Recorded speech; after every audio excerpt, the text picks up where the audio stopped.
नमस्कार, मी रोशना कदम रोशनाज रेसिपीमध्ये तुमचं सर्वांचं स्वागत करत आहे। तर मी आज तुम्हाला शेअर करत आहे ड्रायफ्रूट लाडू याची रेसिपी। तर जे जिम करतायत किंवा लहान मुलांसाठी किंवा ज्यांना शुगर आहे अशा लोकांसाठी हे लाडू उपयुक्त आहेत। तर याच्यामध्ये गूळ किंवा साखर नाही, त्यामुळे शुगरच्या पेशंटनाही चालतात हे लाडू। तर मी ते सर्व ड्रायफ्रूट जे घेतलेले आहे त्याचे मेजरमेंट मी तुम्हाला डिस्क्रिप्शनमध्ये देईन।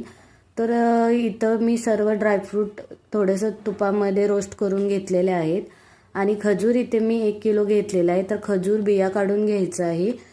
तर खजूर थोडासा तुपामध्ये परतून घ्यायचं आहे आणि त्याच्यामध्ये हे ड्रायफ्रूट भाजून झाल्यानंतर थोडेसे मिक्सरमध्ये जाडसर कुटून घ्यायचे आहेत आणि ते याच्यामध्ये टाकून त्याचे लाडू वळलेले आहेत।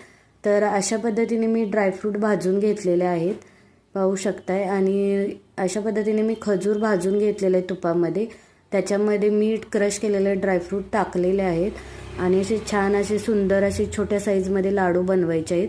कारण याच्यामध्ये खूप सारे ड्रायफ्रूट आहेत, त्याच्यामुळे एक छोटासा लाडू आपल्याला पुरेसा होतो दिवसभरात।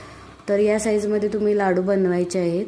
तर अशा पद्धतीने मी एवढ्या साहित्यामध्ये 1.5 किलो लाडू झालेले आहेत। तर हे लाडू मी ऑर्डरसाठी बनवले होते।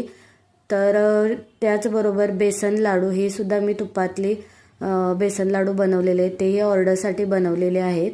आणि तशाच पद्धतीने मी इथे डिंक लाडू बनवलेले आहेत। ऑर्डर करण्यासाठी प्लीज DM करा आणि रोशनाज रेसिपीला यूट्यूब आणि इंस्टावर सबस्क्राईब आणि फॉलो करा। धन्यवाद।